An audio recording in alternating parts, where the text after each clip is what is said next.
Hey guys, upcoming wrestling shows in Chicago, Gainesville, Austin, and more, and live comedy shows in Newport and Cardiff, Wales, and of course the Edinburgh Fringe Festival in Edinburgh, Scotland, all of August. Check out the dates at ColtCabana.com. Enjoy those shows, but for now, enjoy this show. This is the Art of Wrestling with professional wrestler Colt Cabana. All right, how you guys doing? Come on in, sit down, relax. You're about to listen to the Art of Wrestling, a professional wrestling podcast. It's a life podcast. It's personal journalism and entryway into the minds and souls, the hearts and lives of the people involved in the world of professional wrestling. I am your host. My name is Colt Cabana. I am a koala hugger. I'm a kangaroo feeder. I'm a Tasmanian devil looker adder. Can't actually touch those fuckers or they'll eat off your hands. Matt, what else am I? A dude. I'm a dude. Anything else? Wallaby looker adders. You're a kangaroo cuddler. Kangaroo spooner. Kangaroo. Most importantly, though, I am a professional wrestler, and I am sitting here not live in my studio, apartment in Chicago, Illinois. I am in a Quest hotel/apartment in Melbourne, Australia, in front of Matt Cross. Melbourne, mate. Before we go any further, this is a fan sport and listen support a podcast for people just like you. We give you free charge every single Thursday. ColtCabana.com, iTunes, SoundCloud, wherever you get your podcasts from. A couple great ways that you can support, rate, review, and subscribe on iTunes. Tell a friend, tweet it out, Facebook it out. The best way that you can support, though, ColtMerch.com, DigitalColt.com, t-shirts, buttons, picture posts, DVDs, digital downloads, premium podcasts, buttons, lapel yeah buttons. Matt's got lapel yeah buttons now. Wrestling is forever buttons. Don't forget those to go over there. But right now we're promoting my thing. Also, micro brawlers, headbands, and much more. ColtMerch.com, digitalcolt.com. That's right. If you didn't guess it, you guessed it. I'm on the road, and sometimes when I do these things, I remember years ago when I did when Cassandro was on my podcast, and I was with Adam Pearce, and we were in the border towns of Mexico, and I sat there and I talked with Adam Pearce beforehand while we were there in this opening part. In Japan, I've done it with Chris Hero. I feel in India, I did it with Sanjay. And now I'm in Australia, and I'm sitting with the beardsman himself, Matt. And spoiler, no spoiler, we recorded our own little podcast before. Yeah, finally. Yeah, it's going to be in a couple weeks, I think. But I just wanted you, I figured I'd sit here and talk about my times in Australia. And what a better way than having a friend help explain it to me, right? Yeah, happy to do it. Happy to do it. Okay, Trevor Lee is on the podcast this week. And something that you and Trevor Lee have in common are these short shorts. Have you seen him walking around in those short shorts? Yeah, I have. I did. And I thought it was interesting because I thought that was sort of my thing. Ooh. Then, so you're right. He is. Do you have short heat? I don't. No. No, this is our indie promoters book it. Maybe. And we talk about it in this podcast with him, is that this is the outfit he wears. I think at the very end of the podcast, Trevor and I talk about it. But yeah, you went into a sporting goods store and you found the ladies' maroon shorts. That's correct. And you bought yourself a little pair of shorts, didn't you? Yeah, in the U.S., I normally go in the ladies section. Don't tell anybody. But then here in Australia, I figured, it's kind of like a European type thing. And they're going to have a lot of rugby and soccer and football, whatnot. So they probably have the shortest of shorts, and I was right. Australia, European type thing. Yeah. Who wears short shorts? I wear short shorts. So right off the rack, didn't need to be tailored or anything. They were the shortest shorts I've ever seen in my life. I had my choice between medium and large. Of course, went with medium because it was ridiculously tight. And then we wore them to the gym right after that. And by we, I mean me. but IRL, in real life, I did legs and the shortest shorts ever. But I feel like that was the test to do it overseas. I don't think anyone looked at me too weird. I think you fit right in. Yeah, it sort of worked. I think you fit right in. And then I played Scatman on the jukebox at the gym, and then I played it again when we left, so that the people could hear it as we left. Okay, so these shows have been a lot of fun. House of Hardcore shows. Yeah. Crazy travel days getting there. Obviously, yeah. One of my flight got canceled, so I actually had to stay in San Francisco for an extra day. They put me up at a Hyatt Regency, no complaints. Then I got bumped up to first class, so no complaints. But I did spend 28 hours in the air. Oof. I'd imagine you did the same thing. I think it was 24 in the air. Well, I went from New Orleans to Atlanta, Cleveland, LA, Melbourne, Brisbane. So that'll do it. 24 hours in the air. And were you sitting next to anybody on the plane trip? On the long flight, no. So that was very nice. Okay, you're safe. Very good. So we've gotten here, and here's one thing I've noticed, and I don't know if you looked at this like crew that we have, but everybody plays their part. Yeah. I was looking at the crew. I was like, man, what a cool crew. There's like me, the comedy guy, you, the flippy guy. There's like Bull James, the big dude, Tommy, like the legend, Mr. Ass, the ass man. Yeah, right. Ass category check. Yeah, like Swagger, the former WWF guy, and Carlito's around, and it's just everyone kind of plays a part. And I thought it was cool that like we're all walking around as this big circus of wrestlers. You're right. No, it's a lot of fun. It's true. And we all do have like our own little place and where we fit in, and the shows have been great. We started in Brisbane, then we went to Sydney, and then we flew to Perth. Yeah. And each show has been really crazy. And the Young Bucks, I mean, if we didn't think these guys were stars before, yeah. Did it blow your mind a little bit? A little bit. To see the line form just for them, because it looked like a general admission for a show, like a sold-out show. There was I'm sure there was a line outside to get in, and then once you got in, you just went from that line to a separate line just to like meet these two dudes? That we just know as dudes. They're just dudes. And it's so weird. Like, I don't want to equate everything to like WWE, not WWE, but it's just like, for them not to be like running at these guys, like, I don't know. Yeah, I've never seen anything like it before. Right. It was, and this is no knock at all on Jack Swagger, but it was like Jack Swagger fresh off of television, and the Young Bucks, a couple people for Jack Swagger and 1 million people for these dudes who are just dudes. It's an insane time in wrestling, like I said. Yeah, it was a little mind blowing to see that. Like, we're halfway across the world, right? Like, we're not in their hometown. Well, but that's why I think it's such a novelty for them to be here, but for us too, right? But nothing compared to them. Yeah, no, it was something. It's a crazy movement, and congratulations to those guys. For sure. I showed up on their YouTube show, Being the Elite, doing a skit with the Ass Man, and which I couldn't have been more happy about. And that's a song that we've been singing all week. Yeah, that and Scat Man. The Ass Man and Scat Man. And we got a couple more shows to go. Yeah, Melbourne and Adelaide. All right. Anything else I've missed about Australia? Here's one thing they say a lot. Matt, do you have a beard? Yeah. Are you wearing pants? No, but I'll say yeah. What about, we learned a new one. Ask me if I'm wearing pants. You want pants, mate? Nah, yeah. Or was it yeah? Or was it yeah, nah? I think it was yeah, nah. Yeah, nah. Yeah, nah. Yeah, nah, yeah. Yeah. So they talk fun, and that's fun. And we pet kangaroos, and we met koalas. So essentially, just go on our Instagrams and our Twitters and see all the madness. It's been fun. I would be jealous of us. but we're grateful for it. We know. We've spent a lot of time on the road talking about how like crazy this is and how lucky we are. And it's a great time. So we're going to get in this chat with Trevor Lee. Awesome. Before I do that, we do have a sponsor this week for the Song of the Week, and I'm going to play a song that I think that you're going to dig. Of course, Matt, a big songsman.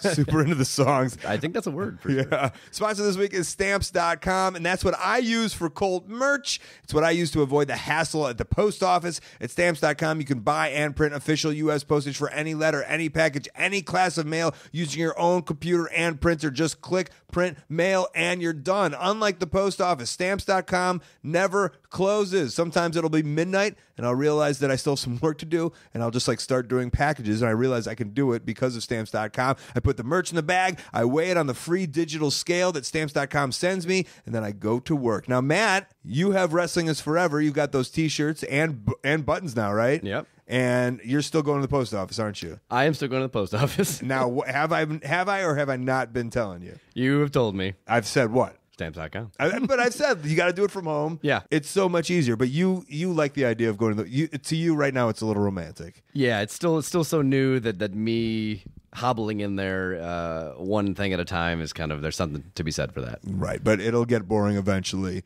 When you have your own Wrestling Road Diaries, like, that all of a sudden gets huge because Daniel Bryan gets big in the WWE. Right. You're going to have to start shipping from home, and this is the way that you can do it. Right now, you can make your small business or your life easier with a special offer that includes a 4-week trial plus postage and that digital scale that I was talking about without long-term commitments. Just go to Stamps.com, click on that microphone on the top of the homepage, and type in Colt. That's your keyword at Stamps.com. It's Colt. Stamps.com. Never go to the post office again. The song this week is by a dude named No Offense, who you say you don't know. I don't. No clue. So Damian Abraham, you know him? Yeah, from Fucked Up. Yeah, he told me about the song, and he said you got to listen to it. I think this guy stopped singing and or is not with us any longer. Oh. Maybe in the scene. I'm not sure. I should have paid attention. I have to look this up. But I played a little bit for you, and you were into it. I was. This is your kind of song. It's Hell called The Other Bob. Speaking of Bob Backlund, it's a reference to Bob Backlund. Enjoy it, and we'll be back without Matt Cross, Bye, guys. but with Trevor Lee. Hey, we're also brought to you today by Audible, and obviously I'm a big believer in Audible. Their app is on the phone, audio over reading all day. That's a motto I live by. I'm going to get a tattoo. If I ever get a tattoo, that's the tattoo I'm going to get on my back. Audible has some great content that I'm into besides books, too. I recently listened to both Lachlan Patterson and Henry Phillips' album on Audible, and I couldn't recommend both of those more. Both are amazing, and Audible has just launched its first ever binge listening event. You are invited to binge on great listens and big savings with their biggest sale ever. Enjoy all the benefits of the Gold Audible membership, celebrity narrated audio books, new podcasts and audio shows, exclusive content, and more. Join now and get a year of Audible for just $99, a $50 savings. The sale ends June 28th. Get on it. Learn more at audible.com/binge. That's audible.com/binge. Do we acknowledge that we have a friend in the room? That's up to you. I personally would because I love them. Yeah? Yeah. Do you want to say hi, DJ? Sup, guys? DJ Z in the house, in the studio apartment. Yeah, I like the fact that that's his gimmick. Like, or it was, that's what I remember, the bromance. Like, you just be there. Like so anytime in this talk, if there's anything, please feel free to give us a Little, yeah. Hit that soundboard. If Trevor says anything amazing in this show, Just cue it in right there. yeah. Usually, this is a private thing, but you're always welcome to my house, and we'll get you on once you clear up and get back into wrestling. But I'm here to talk to you, Trevor, for your love of DJ Z. Yep, definitely. What's your love for him? Well, he was when I got to TNA, he was one of like the first people that like. Or is it weird to talk in front of him about? No, it was cool. We'd talk a lot. Okay.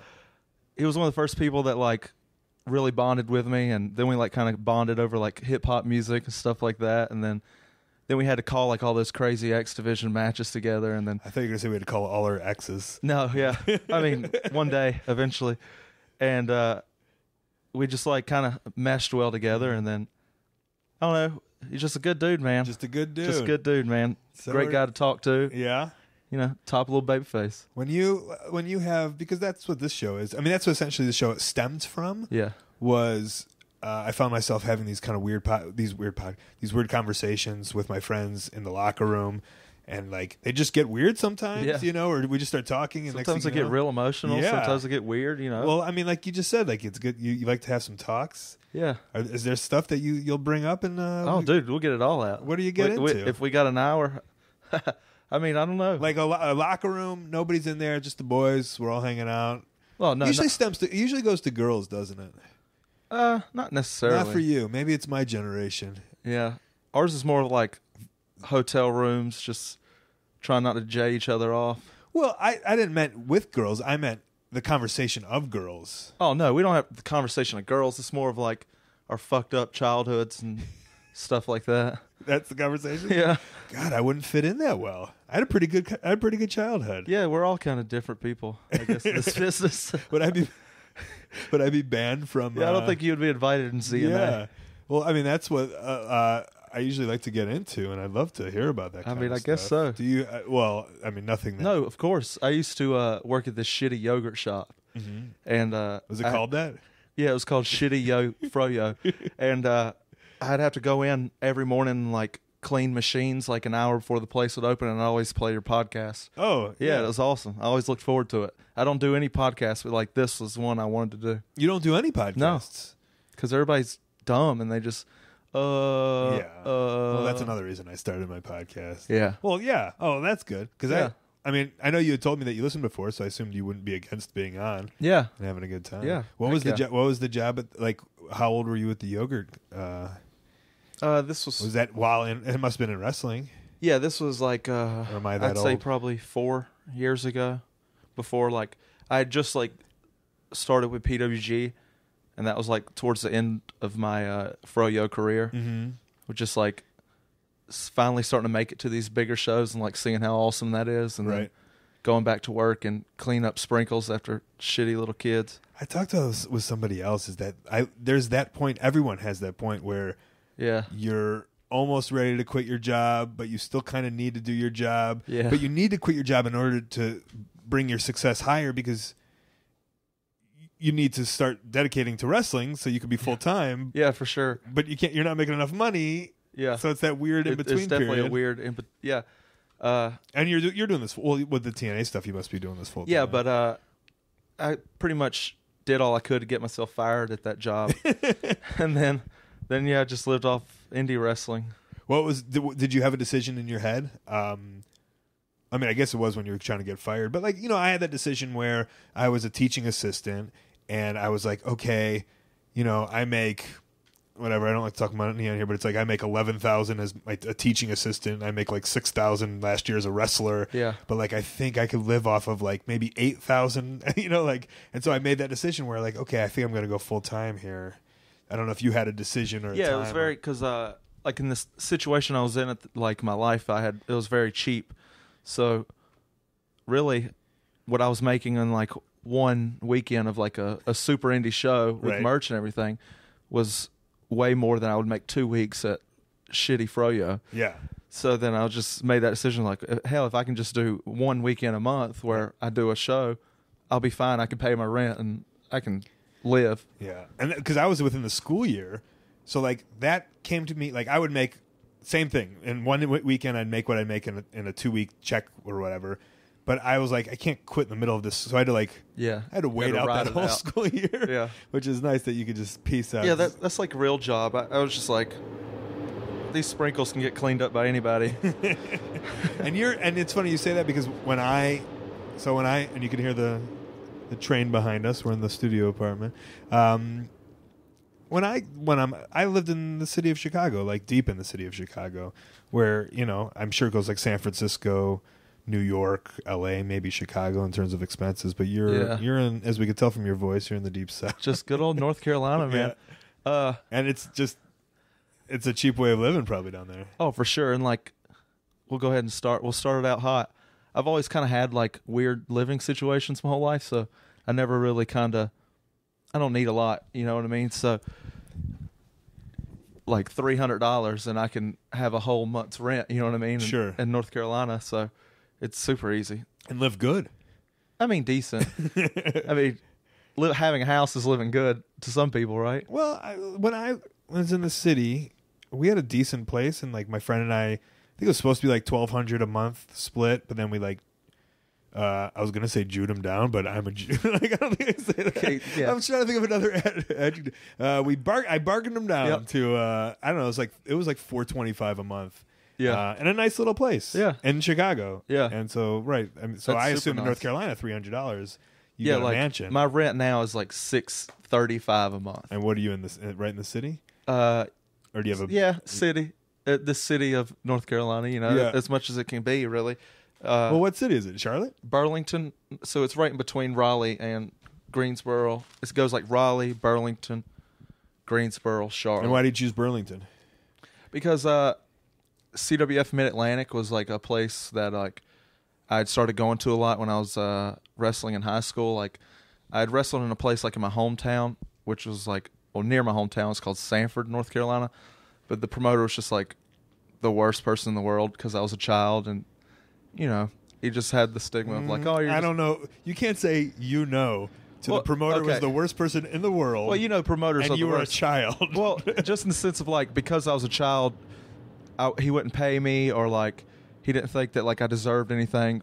But I felt like I felt like I deserved more than that. So like I went to this place in Burlington, and I was going there every weekend throughout high school, my whole high school career, and like we would do shows there and then practice there, and then I just like made a lot of friends there. So as soon as I graduated high school, I went to like Senior Beach Week, which was just Myrtle Beach for the week, and then I just came straight to Burlington and never went home.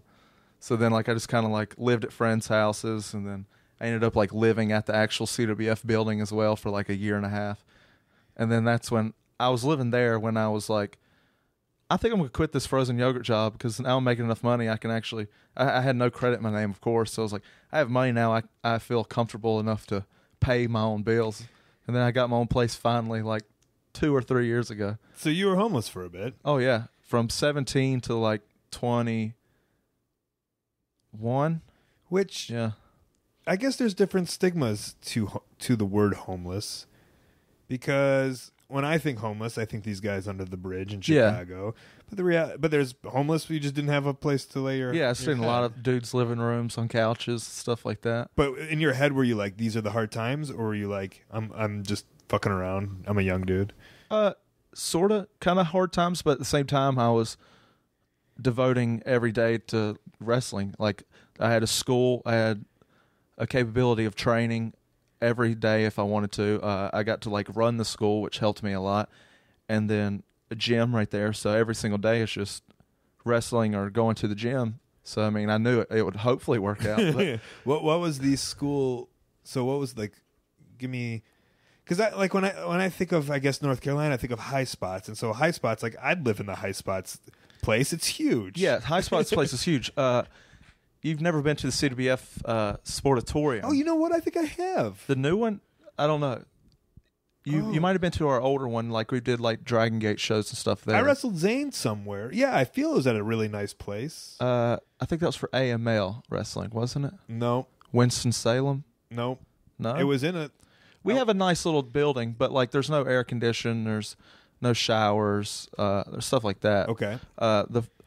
The building we had before that was real nice. They had like air conditioned locker rooms and showers, stuff like that. But this new building, I would have to like go to the gym to shower. And, So every day you're going to the gym to shower. Yeah. Or maybe not every day. well, yeah, you know, adults. You are the caveman. Well, Skip a day maybe here and there. yeah, you know.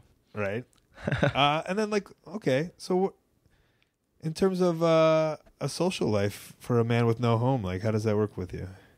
I still had like all my friends there. Like I'd still hang out with them every night. Like I would just hang out with my friends for as long as I could that day. And then let's say like 10:30, 11 o'clock, I would just leave and go to the building, sleep, and then wake up, go to work at the shitty froyo place until like from like 8 to probably 3. And then from there to the gym, and then gym to And then friends. whose school is this? CWF Mid-Atlantic. I mean, is it a person that you're like thankful that they let you sleep in their dojo? Yeah. Andrew Everett's dad, Danny Winkle, is like the owner, and then That's a great name, by the way. yeah, right. And then Jeff Rudd, he works for High Spots as well. You might have met him through that. Of course I know Jeff. Yeah, he's a big part of that. He just him and Danny kind of own CWF, and they've done a lot. Now, so it's Andrew's dad that's been in wrestling forever. Is your dad in wrestling forever? My dad was the one wrestling forever. Drew's dad bought CWF, yeah. Oh, okay. Yeah. Okay, so let's. You said you had weird living situations as a kid too. Yeah. So like, here, we'll start from ground zero. Yeah. From like, so like I don't know like my first match or anything like that of like wrestling. Like this is what hooked me on it, because like ever since I can always remember, like we had a wrestling ring in our yard. From like, I'd say until I was probably like 4 or 5. So Hardy Boys were like the big ones, but they would always come there to train. It was like for the Omega training spot or whatever. So what your backyard was where they were training. Yeah. So those clips of them. No, those clips are like the trampoline stuff. That's it. I want to say like the barn stuff. No. Okay. This is just in my side yard, Vass, North Carolina. Okay. At one point we had 2 rings, but like Jason Art, Shannon Moore, Caprice Coleman, Matt, Jeff, Marty Garner, Champagne, like, all those dudes would come through, and it would just happen in my side yard. So like it was just kind of like, oh, this is kind of how life is or whatever. And then my dad had like, he was real terrible, I guess, with women, you could say. Like the first wife didn't work, and then he got married again, and then that didn't work, and then he got married again. And then like the third one, there was like she got pregnant with twins. So like we decided we need to like move to a new house. Which were you? I was in 5th grade at this point. But you were a non-wife. You were just Do you know who your mom is? Yeah, I know who my mom is. My mom's first wife. Oh, okay. That was the first one. Yeah, Gotcha. the first wife was my mom. So like through all of elementary school, I would like get picked up from school by my mom and then drive like 45 minutes away to where she lived, stay with her until like 9:30 at night, and my dad would drive 45 minutes from work, pick me up, take me back home, and then I'd go to school where my dad was. So like throughout my whole childhood, I was back and forth at different houses anyways. And then so the third wife, we had twins or whatever, so we had to get a bigger house. Well, in the process of like getting a bigger house, she had the twins, but then after a week the boy died, and then after 3 months the girl died. So like both the twins had died, so it was like a real like weird situation. How I was old were in you when that happened? fifth grade. Fifth grade. Going to sixth grade. And how'd you deal with that?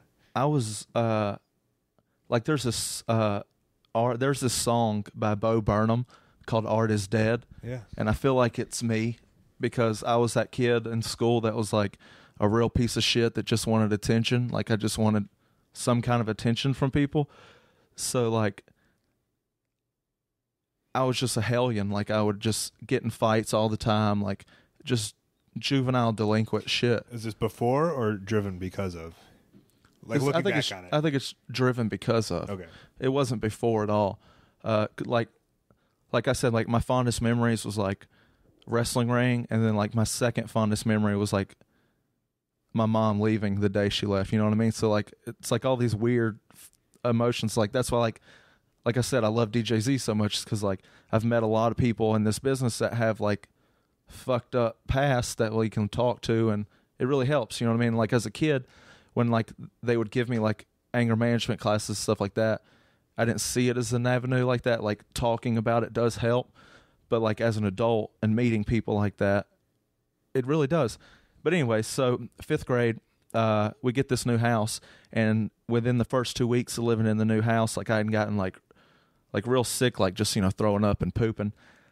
And like You saying pooping is and like adorable, by the way. my stepmom got like real hot about it because like I was staying in the room with my dad because the bathroom was closer, and I couldn't go to the bathroom that was closest to my room because her mom was living at the house too, and that was her bathroom. It was just like this weird situation. So like I blew up, and she was like, I think we need to send him to a boys camp. And like the boys camp was always brought up because like if you know like anything about the Hardy Boys, they live on Boys Camp Road, Cameron Boys Camp Road. So it's like the boys camp, and then it's the Hardy Boys' house. So it was always that weird kind of stigma as well, is because like you drive down this road and you see this guy that I've known forever and a wonderful mansion, and then right here is the boys camp. And like, and by boys camp, what does that mean? Boys camp, it's like for like juvenile delinquents. They send you there, and they like you stay with all these kids, and they just I honestly don't know the full extent to it. I think they make you do like it's nothing I've ever heard. No, they make you do like nature stuff and like stuff to try to. They have you do like a lot of stuff in nature to try to like, I guess, try to give you an avenue that isn't to jail. Well, listen, as a suburbanite Chicagoan kid, boys camp was like summer camp. Yeah, and that was like the best time ever. Yeah, I assume this isn't. No, this is like this is like the school that they had for bad kids. Right. You know what I mean? It's like that, but you have to live there. Right. And like you don't get to go home. It's like I don't know. It's like jail. It seems like. So like my dad blew up on her real big about that and was like, well, if you want to get rid of him, then I'm gone too. So then like on the summer to go in like sixth grade, we moved out of that house to my grandma's house, and it was me, my grandma, her two brothers, and then my dad in a 3-bedroom house. So like I had to like share a room with my dad from sixth grade until that time I just didn't come back home. Mm-hmm. So like I've always had like those weird situations. So like junior and senior year of high school, I'm sleeping in the same bed with my father. Unreal. Yeah. And that moment you guys left, that was that fond memory of leaving your mother too? Is that what that was? No, that was the third wife. Oh, okay. No, the first memory of my mom was my dad let a former a wrestler as well stay with us, and the fond memory before that one was walking in and seeing them, you know. At what age was that? This was like 2-3 years old. Oh, okay. Yeah. So you kind of remember that. Yeah, Unreal. like, which is crazy. Like, you wouldn't think that something like, but Do you keep those? So do you keep that scenario in your head now that you're like deep into wrestling? Does that make sense? in the sense of, I don't know, the sense of like when you hear those stories from maybe the boys, or you see one of your friends like going off maybe to have relations with someone, or you know, maybe they're married and they're going off. I don't know. because like everybody does something, you know what I mean? Like, it's not my business to think about that. Like, everybody goes through that type of stuff. Like, even if they don't, like, everybody's dealt something, you know what I mean? So like, not really. Yeah, I don't know. I was curious. Yeah, I Maybe- can see where you're coming from. maybe you Yeah, held something there. yeah. And then, but your dad was still wrestling. My dad- did you have a wrestling name, or do you not want to say? I don't know. It was just TC Flexor, but like nothing, crazy. Like, he did a bunch of like other little gimmicks too, but like his biggest claim to fame is like the night the Hardy Boys won the first tag team titles. He was like a extra, and like the segment before it with like an EMS driver, and like JBL punched him in his face, like in the face, and then they went and lost the tag titles to the Hardys. That was like his biggest claim to fame. That was also awesome. That I got to go backstage that night. I met The Rock, and I told him, "Don't be a jabroni, eat your raviolis." How old were you? I don't know. So it was like 1999 or 2000 or something. When did they win? 2001, 2002.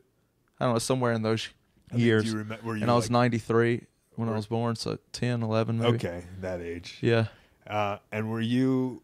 I mean, you'd been in the ring forever. How old were you when you had your first match?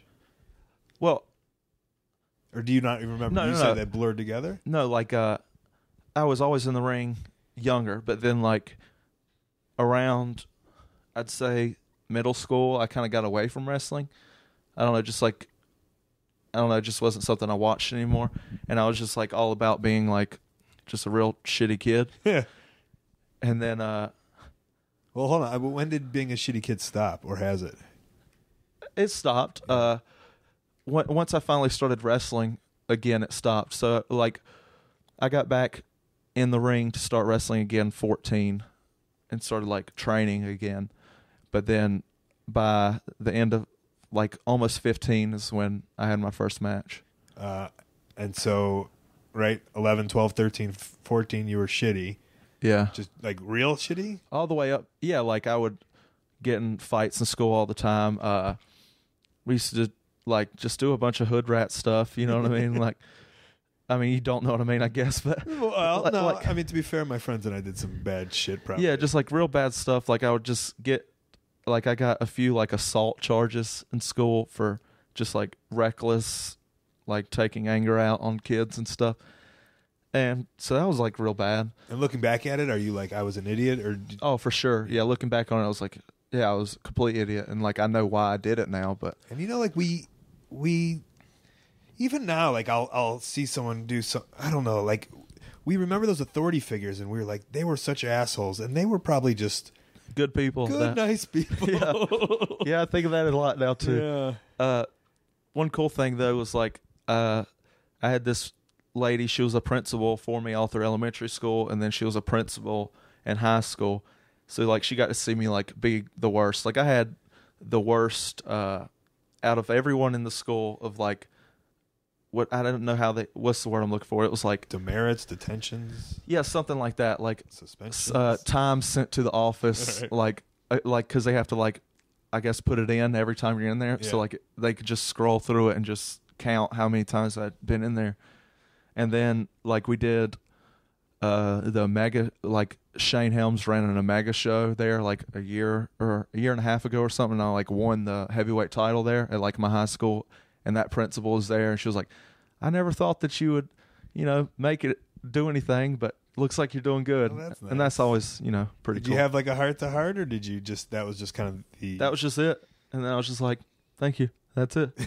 Yeah, I never like, you know, talked, but I don't know. I feel like that's something one day I would like to do, is like talk to people like that. right some Be not one- even right some wrongs, but Yeah. yeah, I have the same scenario too. I once prank called my teacher in 5th grade. And it was right when they had caller ID, and I thought I'd get away with it. Oh. And I hated her, and I was like, "Fuck you, you fucking bitch!" But you didn't block it. No, and then dude, I was thinking about this the other day, and then she called me. No, we didn't know how to block it. She was babysitting this kid who was literally the first person ever to have caller ID. I swear to God. And like, she called back 4 minutes later, and she was like, "Hi, can I talk to your mom?" I was like, "Who is this?" She's like, "Julie." I was like, "Yeah, all right." Like, so I was like, "Mom, Julie's on the phone." I was like, "Oh fuck." And yeah, I think about that lady all the time. Yeah. I don't know, but as I get older, I'll probably never get to have that apology or whatever. And I think about that now. I didn't think about that for years. Yeah. And and from what I can only assume, she thought about that probably all the time. More times than you've thought about Right. it. Right. And then that's what makes me think now.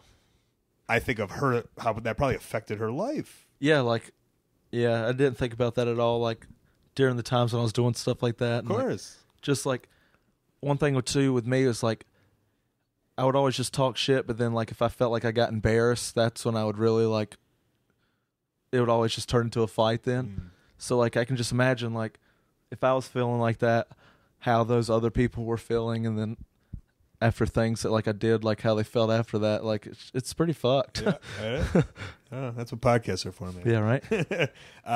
Okay, 15 years old. Yeah. You start being a nice person. I mean, I guess like or you don't have to. You find a passion, maybe, right? Exactly what it is. Yeah, like I'm still like a jerk or something. I don't know, condescending. Something like that. I don't know. But like I started wrestling, and then once I started wrestling, it was like nonstop. Every day of the week, it was wrestling. It was Monday, Wednesday, Friday was lucha practice. Tuesday, Thursday was regular practice, and then like a Saturday would be a show, and like that was like my whole high school career. And who's coaching, or is it? Or where's the school? Honestly, I don't remember the guys that were teaching like lucha. It was a school. My dad like started to help a guy run a promotion, and that's what all started it again, because like they ran a show at my school when I was going from 8th grade to 9th grade year, and like I had played like football, and like I had started amateur wrestling at this time, but then they did a show in my school, and like I just saw how fucking cool it was. It was like the match specifically that did it was this guy named Kamikaze Kid, and then Ultra Dragon, which is Lance Lude now, if anybody knows who that is. One of the ugly duckling guys. Yeah. They had this match, and it was just all fucking crazy high spots. Like watching it now, I'd be like, "Oh my, this is the worst match ever." But when I saw it then, I was like, "This is so awesome," because like I always love the Hardy Boys, so of course they were doing high risk stuff. But then I saw this, and I was like, "This is incredible. This I got to do this. I want to do that style." It's one of those things where you see a guy like maybe Lance, who's not the biggest dude, and you're just looking at yourself, you're like, "Well, fuck," and that's kind of inspirational too. It's like, well, if that guy can do it. And I think that's not a rip. I mean, no, exactly. Sometimes you're you look right. at the Hardy Boys and you're like, well, that's a million years away. I can't be that, even though they were next door to you. Yeah, that was crazy. When I lived with my grandma, we moved from Vass, North Carolina, to literally the same street as them, and like right beside them. So then I just had to see it every day as well. Mm-hmm. And then you. Okay, so you start training, you start doing stuff, and you've just been on these North Carolina shows forever? Yeah, then I made my way to that CWF place in Burlington. And what was your first wrestling name? My first wrestling name was the American Dragon, and then it turned into... Oh, no! Yeah, exactly. You can't be that. I had a mask because I was a real young kid. That doesn't matter. I know. I didn't know at the time. It was before I like... That was probably peak American Dragon years. It was, yeah. It really was. And then it got changed to Little Dragon. Okay. And then it went... finally took the mask off and was Trevor Lee. Right the whole time. Yep. What year was that? Because... Was it 2003, 2004-ish or something? No, this was like 2008. Okay. Yeah. Yeah. He was the American Dragon. Yeah, but see, I didn't know that. Like, I still didn't know Ring of Honor stuff at that point because, like, this was just now getting back into it. Like, so I had never seen that. Like, you were 15 Ring of Honor, 2008, something like that. Fuck me. 14. Yeah. Oh my God. All right. 14. I forget that we're in That sounds like so last year. but it's 2017. Yeah, Which is kind of ridiculous, which means so you've been in this a long time now. almost. Yeah. Yeah. Well, when do you start doing those shows, and then when do you learn about like life outside those shows, or do you think about, I don't know, where's your head in progression of like what I'm going to do, or does that not start Yeah, I always had after you went from Myrtle Beach? No, like from like the time I started doing it, I had always kind of had the thought of like, I'm going to like make it doing this. Like I have to, because it's the only thing I really ever cared about doing. So then I was doing You this. didn't know who American Dragon was when you started. Well, I know that. You're right. But then like as soon as like I got back into it, that's when I just went full like, oh, what is all this? What is Ring of Honor? What is PWG? Like I was into all of it then. And then every day it was just watching back all that shit. So that was immediately why I changed it from American Dragon to Little. It lasted like one show. And what's so this is interesting for me. So what's your research process in terms of 2008, 2009 as a kid, like researching, for me it was like PWI magazines and maybe tape collecting. Yeah, my buddies would give me DVDs like, oh, I have these Ring of Honor DVDs, but then at the same time at the CWF place, like the best hook of it ever at the time was because they were with High Spots that like they had a table just of everything. It was everything that came out was just there. So like I just used it as movie gallery and like would take one and then next day I'll just bring it back and put it back and then take another one. So I just had like this library of. So even then it was still DVDs. Yeah, all DVDs. When it all converts to like when someone's just like, all I do is watch YouTube and that's. Well, see, I never had the internet until I was a senior in high school as well. So like it was all DVDs. In terms of what at a place? Oh, at all. I mean, like I had it at school. I had it at school, yeah, but at home, no. Even I remember being in high school and going to the computer lab and looking at wrestling. No, I did it at school too, and then like I would pull up my little shitty matches and show my teacher, and he would like show it on like the big screen in class. We're supposed to be learning like osmosis, and instead we're seeing shitty little dragon do sunset bombs. Were you when that was happening? Were you like, was your chest out? Oh yeah. Or were you like embarrassed? Full on, just big deer, just chested up. Man. Oh yeah, you were top guy. Was there anyone else that liked wrestling at your school? Not really. So like, I mean, there was a few that did, but they just kind of was just like, oh yeah, who cares? You're a piece of shit. We've known you our whole life. You're a piece of shit. We don't give a shit. You're not going to make anything. But yep, that was it. It happens. Same stuff. Right. Okay. So you have your eye on your prize in that when you're watching all those videos. Yeah. And you're, and then my first.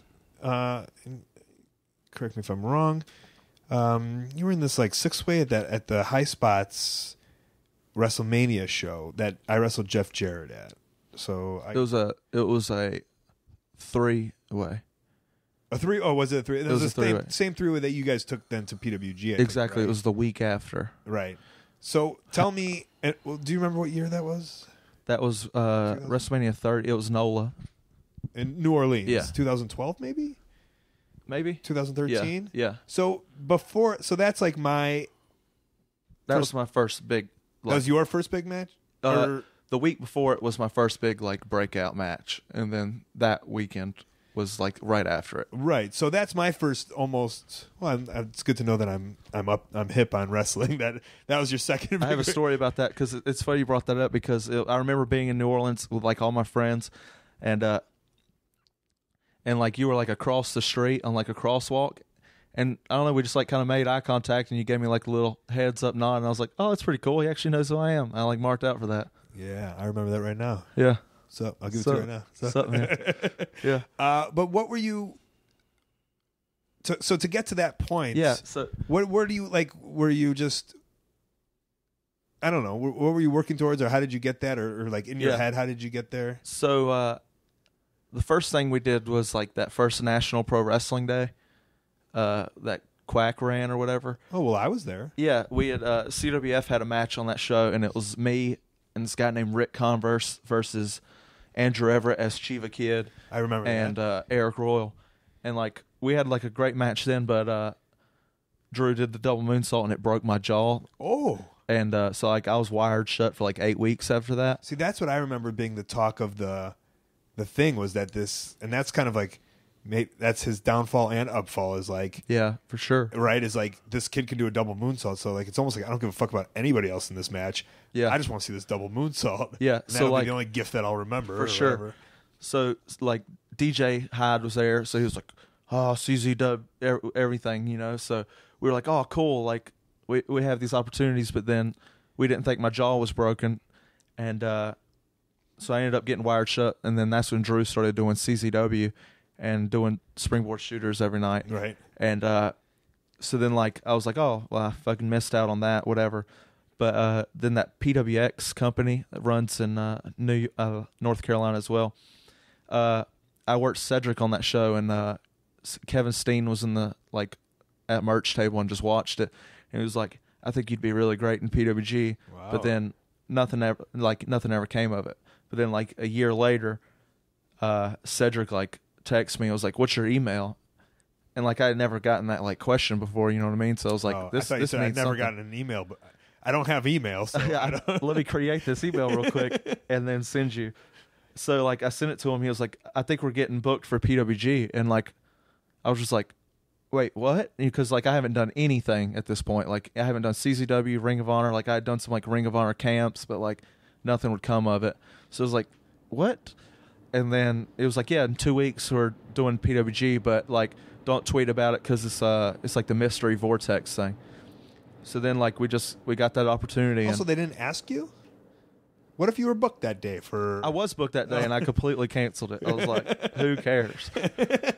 And yeah, and we I guess just they went and hold did that it. power, huh? Yeah, we took advantage of the opportunity, and then it blew up big, and then so the next week Michael was like, "Yeah, we're just gonna do the same thing at WrestleCon," and then we did it again there, and then it's just been pretty good since then. Yeah. So, I mean, dare I say, that PWG train, because then you just kind of, I don't want to say... PWG 100% everything. Right? It Yeah. just, you all of a sudden now have to learn how to take flights to places, right? Yeah, because, that was my first flight ever. Yeah. But I'm saying now, probably after that, it was maybe every other week, and then consistently it probably comes to now every week. Yeah. Where you go from this dude who's just doing these local North Carolina shows to now people are talking about and flying around the world, right? Have you Yeah. done over international stuff? Yeah, I'm sure. I've been to Canada, England, Germany, and about to do India. Right. Yeah. So, I mean, that was done pretty quick, I think, Yeah, pretty based off yeah. of one match. Yeah, it's Right? wild. Yeah, Did you feel that pressure in that one match? 100%. 100%. I was like, we were first match, so it was we have to kill it. Two you know? nobodies. Three. Or It was three nobodies. me. Cedric had wrestled there before, and Cedric had been in Ring of Honor at this point. Okay. But yeah, me and Drew were just. Drew had been doing some CCW, so I was the only nobody. And the coolest part was coming out and who the fuck are you? Who the fuck are you? And then at the end of it, all chanting my name, so it was fucking awesome. But then, just that idea of that quick switch. How did you deal with it, or do you felt you dealt with it all right? Yeah, it was just that. Of now being a travel guy and kind of an indie name now. Oh yeah, I still hate traveling, but it's so much better than cleaning yogurt machines and Right. listening to Art of Wrestling every morning. Oh, I'm just kidding. Now I listen to it on the way to the airport, yeah. so it's way different. Okay. And then getting signed by Impact, is that did Yeah. it all move quick for you, or do you feel like it was on the right path? I guess to some people it would have moved quick, but I mean, I did those higher indies for a couple years, and then luckily Shane had gotten a job as an agent, and he was just bringing me in to just be there for the week as an extra talent type of guy, and then someone was supposed to tag with Brian Myers to win the titles, that whole Global Force thing. I know this whole story. Yeah, and then that person didn't want to do it, so then I just got thrown in that spot, and then that's just kind of how it works, isn't it? yeah, I had that one shot, and then they offered me a contract that day. You just happen to be at a table where Kevin's watching you wrestle. Yeah, it's You all know, just coincidence, right? It's not coincidence. I see. Well, yeah, I feel it's just doing so much stuff and wrestling so much that eventually, things, those situations arise because you're always around it and you're always doing something. yeah. Yeah. And then before we leave, you're known for an outfit that you Dude, I got the best wardrobe in the business. Do you man. want to explain how you do it to our listeners who pretty- haven't seen you around? It's pretty simple. You go to the Nike store and you get you some Nike dry fit track shorts. They have the underwear already built into them. So kind of like a swimsuit, if you will. Yeah, it's not a netting. It's a nicer material. Okay. And it's it's sort of like a Speedo, I guess you could say. It's track shorts. You put those bad boys on, then put you on a Gold's Gym tank top. Yeah. Because everything I wear too is always like free stuff or really cheap. My girlfriend works at Gold, so like all the merch is free. So and just Gym's free? yeah, gym's free, Nice. and then put you on a bad boy pair of slippers, and you head on out. Yeah, I mean, so you're known for the shortest shorts in wrestling, I think. Yeah, but I also have some nice quads to go with them. Yeah, you know what I mean? that's what I was curious about. Is it showing off these quads? No, it's just I feel like you got to be ready at all times. You know, with all this danger that's going on in the world, Is that what it is? you got to be ready to run at any point. You can't be wearing the tight. You're wearing slippers. I could still take off of these bad boys. And yeah, Fanny pack, do and you got to rock the fanny pack fanny too. pack. I get it. I'm not for it, but Yeah, for sure, you have to people get wear it. People wear it. Yeah, But you you were on the plane like this today yeah, every day. Every day, I had a jacket on because those vents get a little cold. But Your legs don't get cold. every day. No, every day. People look at me like this in public all the time, like I'm just fucking crazy. Correct. But then it makes me think like how messed up our society is that I get made fun of just for dressing like this. And imagine like people that have like serious problems. Like imagine how fucked up people are to them. Sure. Mentally ill. Yeah, Yeah. Homeless. yeah, Which you can relate to. yeah. I get called homeless all the time. Yeah. And what is it? What are you, the Carolina Caveman? Yeah, Carolina Who Caveman. came up with that? Chuck Taylor just on commentary one day. I just kind of didn't really have anything at the time. I just kind of had this look, and the hair was starting to grow out. And he was like, he's like a Carolina Caveman. He was like, if he doesn't make merch with that, then I'm gonna do it. So I just kind of had to run with it from that Yeah, point because I didn't want him to take my money. Smart. Yeah, Smart thinking. Am I missing anything? I don't think so, man. I think we did it. Yeah, Where are you at on the internet? I'm on Twitter at tlee910, and then I am on Instagram at tleepro. Ooh. Yeah. You're I have a wearing- pro wrestling I was gonna tees. say you're wearing a pro wrestling t-shirt. Pro wrestling right tee store. I think you just write in Trevor Lee. Honestly, I have no clue. now. I'm sure you could find yourself. Yeah. there.